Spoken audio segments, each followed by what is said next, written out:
Predovšetkým by som chcel, dámy a páni, zdôrazniť, že... First of all, I would like to, ladies and gentlemen, emphasize that such a serious plan, as presented, cannot be implemented without the consent of Ukraine. To be absolutely clear on this, if something is on paper and it has 28 points and primarily concerns Ukraine, it is not possible to dictate to any member state that it must accept it. Therefore, the first basic condition for the implementation of this massive plan is Ukraine's consent. Secondly, I would like to see a more active role of the European Union, because the plan includes, among other things, for example, the 100 billion euros that the Union should use for the recovery and reconstruction of Ukraine. But apart from that, we don't see anything at all that would involve the EU in the conversation. I will not comment on it now. Why is that the case? You know my opinion. The EU's foreign policy is zero. It seems that even the respect from major players towards the EU is very small. And that is probably also the reason why the European Union did not get a direct seat at the negotiating table and was not part of the preparation and formation of these extremely serious conditions and peace agreements. Remember when I said that the fundamental prerequisite for a peace agreement is the agreement that Ukraine will not be a NATO member state? You all gasped here. The entire government office gasped. You could hear it in every space and in every room. And now, suddenly, everyone takes it for granted today. When we said that it simply wouldn't be possible to reach a peace agreement without certain territorial losses for Ukraine, you all gasped. This echoed everywhere. Today, none of you is saying that in essence it's true because this peace treaty, which is on the table, speaks of such serious violations of Ukraine's territorial integrity that perhaps no one even dreamed of. In this agreement, the position of Ukraine is 100 times worse than it was in April 2022. Who among those war hawks will acknowledge it? In the EU, when did they support the war so much? When were they sending those weapons there so vigorously? When were they forbidding any truce? Who today will admit their mistake and say yes, they allowed? We have let them kill each other since 2022. Hundreds of thousands of people died. For what reason? I assume you had enough strength and read the peace agreement proposal, which is probably the only possible, the only realistic one. But if you all supported the war, as you are here, anyone who said peace was a traitor. You supported writing on sidewalks, all sorts of nonsense.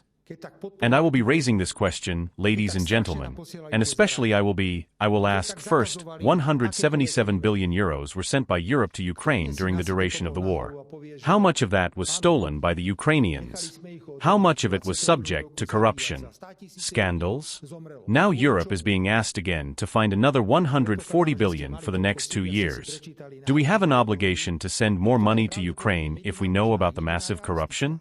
Scandals in this country, and we have no idea how much of the 177 billion euros ended up in private pockets. As the Prime Minister, I will not support any legal and lawful mechanisms that would lead to the confiscation of frozen Russian assets, because it raises enormous legal doubts. It raises the possibilities of arbitration, but above all it raises the possibilities of a massive retaliation from the Russian Federation against assets that any European Union member country might have on the territory of the Russian Federation. And above all, the Belgian Prime Minister knows this very well, because Belgium is a country in the territory where these financial assets are managed. Therefore, allow me to repeat the conditions proposed by the Americans as a peace agreement for the Slovak public, because not everyone has the opportunity to see everything immediately. Firstly, Ukraine will never join NATO. How you yelled. How I'm a traitor when I say that Ukraine cannot go to NATO. But today the United States is saying it, so of course, you are all silent. Must not. NATO must not expand further. All right, listen. NATO must not expand further. How much you yelled when I said that Russia was deceived during NATO expansion, and that was one of the reasons why military activities occurred. As for the peace agreement, it is a sensational document. Sensational. And we observe that it is being negotiated very intensively. I do not claim that it will be approved, but the EU is already running out of breath when it comes to financing Ukraine's military needs. Everyone is fed up with it. Everyone sees that the strategy to eliminate Russia has failed, so suddenly it is on the table to bring Russia back into the countries or the group of countries that are superpowers and will play an even more important role.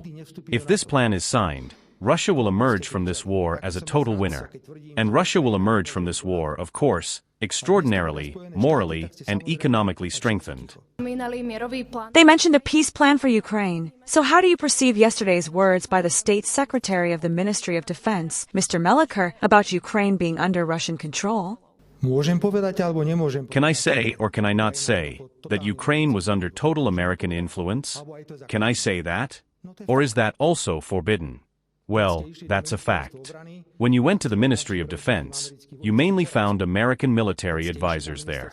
When you went to the Ministry of Foreign Affairs, you found American advisors there. Yes, until the Maidan in 2014, there was a rather strong influence of the Russian political representation on Ukraine. And we say that if a peace agreement had been signed in April 2022, Ukraine would have retained 100 times more than it will if this peace agreement is signed.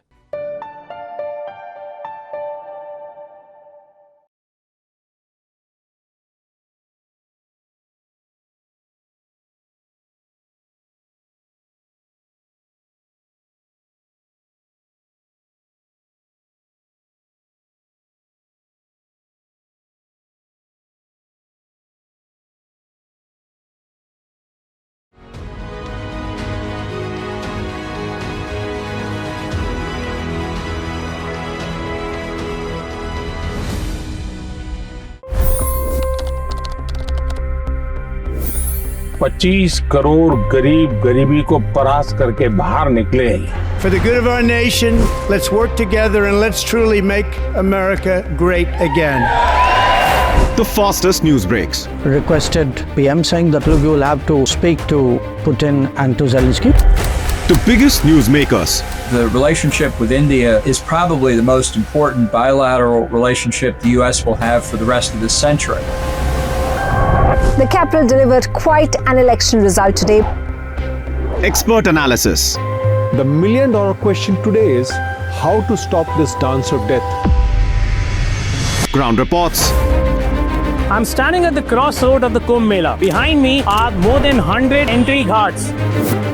Long-form interviews. Exclusionary politics is reflected in Manipur case as well. You don't bother because this is a small state. Deep dive into burning issues. It's often said DRC could be the richest country in the whole world. It's because of what sits underneath. Why exactly did the US topple the Sheikh Hasina government? HT videos. We don't just break news, we break it down.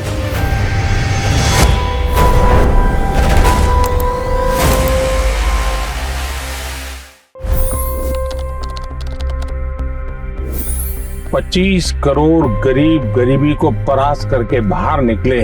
For the good of our nation, let's work together and let's truly make America great again. The fastest news breaks. Requested PM saying that look, you will have to speak to Putin and to Zelensky. The biggest news makers. The relationship with India is probably the most important bilateral relationship the U.S. will have for the rest of this century. The capital delivered quite an election result today. Expert analysis. The million-dollar question today is how to stop this dance of death. Ground reports. I'm standing at the crossroad of the Kumbh Mela. Behind me are more than 100 entry ghats. Long-form interviews. Exclusionary politics is reflected in Manipur case as well. You don't bother because this is a small state. Deep dive into burning issues. It's often said DRC could be the richest country in the whole world. It's because of what sits underneath. Why exactly did the US topple the Sheikh Hasina government? HT videos. We don't just break news, we break it down.